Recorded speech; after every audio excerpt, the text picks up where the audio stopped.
ተመስገን ሎማዓንቲ ጽቡቕ ሓጎስ ሃለና ሊሊ ብሰላም ተገላጊላ ወሊዳ ማለት እዩ። ሎማዓንቲ ደስ ዝብል ቪድዮ ኢና ሎማዓንቲ ብጣዕሚ ዝገርም ማለት እዩ። ሰላም ሰላም ኩራት ቤተሰብ ከመይ ኣለኹም? ደሕና ዲኹም? ኣነ ሰላም እየ እግዚአብሔር ይመስገን። ከምቲ ሰላም ዘለኽዎ ንስኹም በቢ ዘለኽምዎ ሰላምኩም ብዙሕ ትርፍ ይበለለይ ኩራት ቤተሰበይ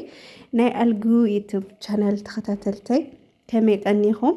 እምበኣርከስ ሎማዓንቲ ድማ ከምቲ ኩሉ ግዜ ቪድዮ ሒዘልኩም ዝመፅእ ሎማዓንቲ እውን ናይ ሌሊና ኣሌክስ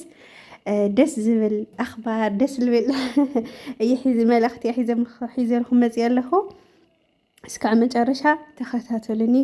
ንቻናለይ ሓድሽትን ዝኾንኩም ሰብስክራይብ ብምግባር ቤተሰብ ሆኖ ሓድሽትን ዝኾንኩም ነባራትን ዝኾንኩም ድማ ከምቲ ልሙድ ርእይቶኹም ኣይፈለየኒ ክብለኩም ይደሊ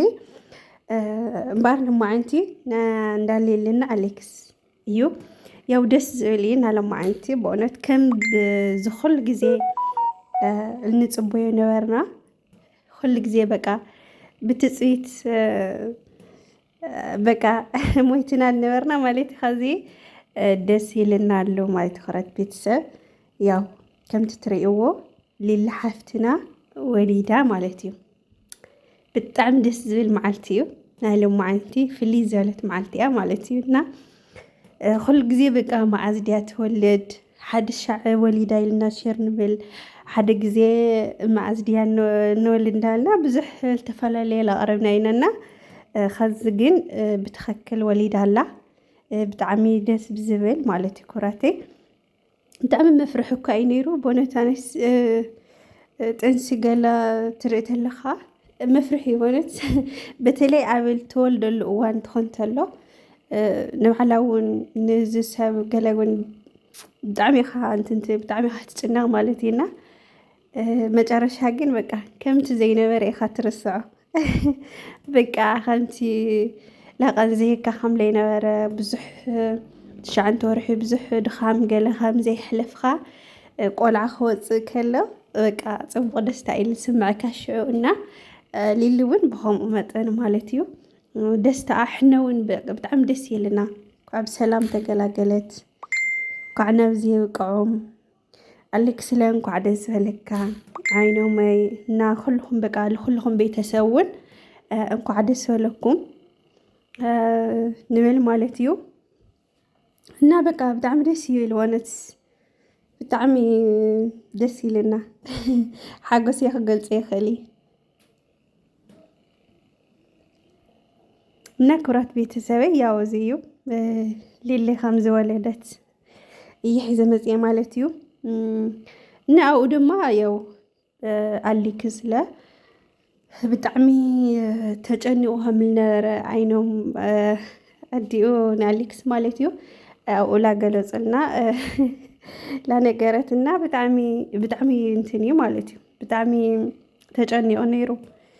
ኣሌክስ እስካዕ ሽንቲ ቤት ከይዱ ነቢዑ ገለ ኣብ ግንበር ሰብ ይነብዕለከ ይበሃል ኣብ ካሊእ ኣነ እውን ከምኡ እየ ባይዘወይ ኣብ ግንበር ሰብ ይበኪ ግን በቃ ኣብ በይነይ በቃ ኣብ ፅምዋ ዝኾነ ቦታ እየ ዝኾነ በኽያት ገለ ተመፂእኒ ካብ ሰብ በቃ ገለስ ኢለ ከይደ ወይ ኣብ ሽንቲ ቤት ወይ ከዓ ዝኾነ ክላስ በይነይ በቃ ሰብ ኣብ ዘይብሉ ማለት እዩ ኣነ እውን ከምኡ እየ ማለት እዩ ካብኡ በኽያተይ ወዲአ ገለ ይምለስና ኣሌክስ እውን ከምኡ ገይሩ ነበለት ዓይኖመይ ሰሓቐት ኢላቶም እያ ማለት እዩ ሂወኸ ኢሎ እሱ ተወቅዕ እሳ ግን በቃ በኺኻ ከምዚ ብሓቂ ደሞ እያ ለበኪ እዩ በተለይ ኣብ ሕማም ሕርሲ ብጣዕሚ ያው እንትን እዩ ሕማቕ እዩ እና ብኸምኡ ብጣዕሚ ለበኸየ ማለት እዩ ኣይ በኽያት ኣብ ኩሎም እዩ ዋላ ዓይኖም እውን ኣዲኡ ንኣሌክስ ብጣዕሚ እሳ እውን ተጨኒቓ ኩልና በኽያ ኢና ለበለት ያው ሓቆም እዮም ብጣዕሚ ትጨናነቑ ተለው እሳ ክሕማ ከሎ ገለ እና ግን ትማሊ ባይዘወይ ተመስገን ትማሊ ዳሕና ነይራ ላረአናያ ነርና ሎማዓንቲ ወሊዳ ማለት እዩ ትማሊ ቪድዮ ዝኾነ ቪድዮ ሰሪሖም ነይሮም جينا خمللا جن كتولد قريبة خمللا قريبنا نيرم يو لما عنت لما وليدا مالتي دسو هاليو ايدون قيتي جن اسكعشعو بدعمي انتن مباليو بدعمي بقى بيجرقكاي مالتينا كورات بيتسب لا خلي معزديا تولد نورخم ليلي معزيا تولد معزيا لا لكم بقى بزح تجنوا غنيركم وياو التوسنكم كون وليدا قال لكم حدا جزيس انتن غيركمنا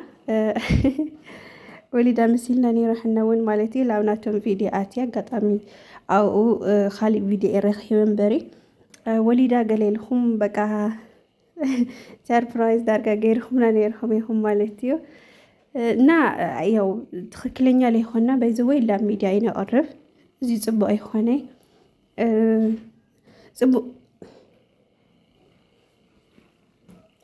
ጽቡቅ ምናይ እኮ ሓሪፍ እንዲዩ ደስ ሃልዩ ማለት ጽቡቅ ትምኒት ይወሊዳ ማለትስ ሕማቅ ትምኒት ይሆነ ግን ለኾነ ነገር التረጋገፀ ሓበሬታት ተነቀርብ ማለት ኩራት ቤተሰብ ተወሊዳ ወሊዳ ገና ተኾይና ደሞ ገና የልና التረጋገፀ ሓበሬታ መቅራብ የድልይ ኩራት ቤተሰበይ እና ከዚ ደሞ ና ከዚ ብትክክል ያው ወሊዳ ማለት ብትክክል ሓበሬታ እዩ ያው አረጋግፅና ቆልዓ ሒዝና ቆልዓ ሪእና ኢና ነቅርበልኩም ኣለና ብጣዕሚ በእውነት ኣነ በቃ ደስ ይልለካ ናይ ሰብ ደስታ ዝስምዐኒ እውን እና በቃ ናይ ሰብ ደስታስ ኣነ እውን በቃ ከምቱ ኣነ ዝረኸብክዎ ነገር ይስምዐንና በቃ ደስ ይበሎም እንኳዕ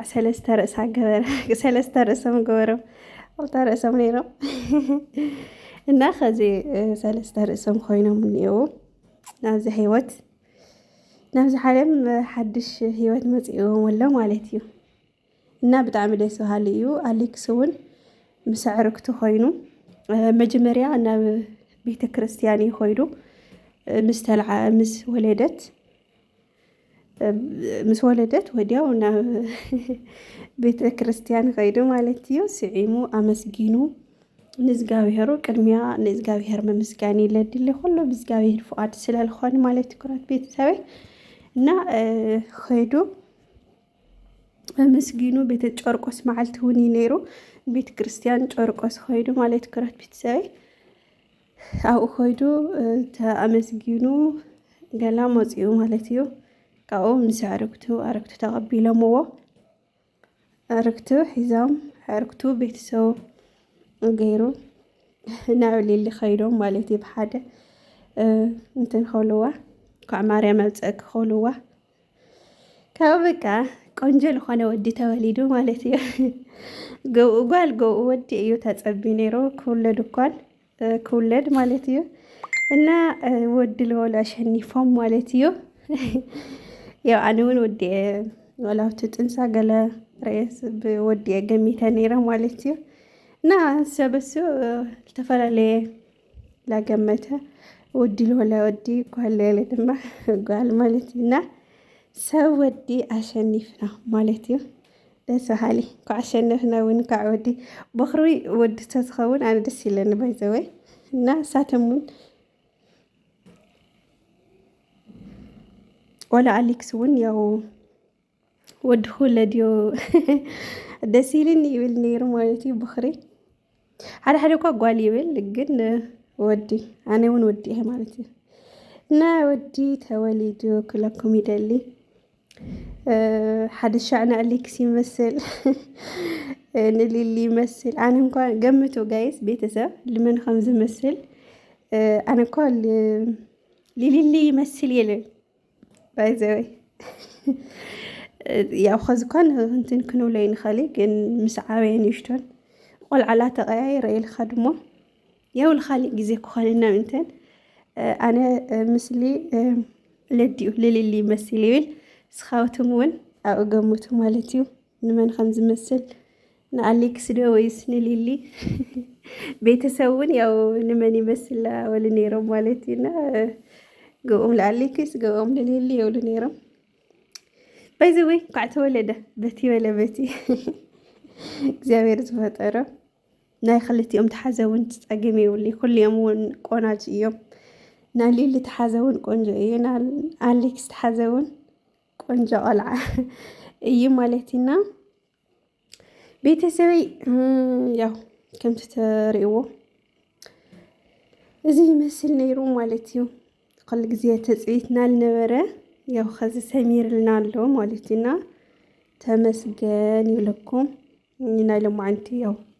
ቪድዮ ናይ ምስጋና ቪድዮ ናይ ደስታ በቃ ደስታ ቪድዮ የሒዘልኩም መፅአ እና እንኳዕ ደስ በለና ኩልና ብዛዕባ ንዓቶም እንኳዕ ደስ በሎም ንቤተሰቡ ንዓኒ ሊሊ ንአሌክስ ኩሎም እንኳዕ ደስ በሎም ካብኡ ደሞ ንዓነ እውን ከምቲ ኩሉ ግዜ ንፅበዮ ነበርና ክትወልድ ኢና እሞ ያው እንኳዕ ደስ በለኩም ተኸታተልትለ ማለት እዩ ኩራት ቤተሰበይ ከምኡ እውን ናኸድኩም እውን ኣበረትዕዎም ያው ሓጎስኩም ደስታኩም ግለፅሎም ማለት ኩራተይ ኣብ ዩቱብም ለኣትኹም ንዓይ እውን ሰብስክራይብ ላይክ ሸር ናገበርኩም ናብ ኩሉ ኣባፅሑለይ ማለት ኩራት ቤተሰበይ እና ያው እዚ ክፍለይኩም ይደሊ ናይ ሎማዓንቲ ቪድዮ እዚኣ ትመስል ማለት እዩ ብኻሊእ ትሕዝቶ ሒዘስ ከዓ ልመፅእ ብኻሊእ መደብ ሰሰናይ ኩለኩም ይደሊ ኩራተይና ያው ላይክ ሸር ኣይትረስዑ ላይክ በተለይ ላይክ ጌርና ላብ ኩሉ ስለ ክበፅሕ ልኽእል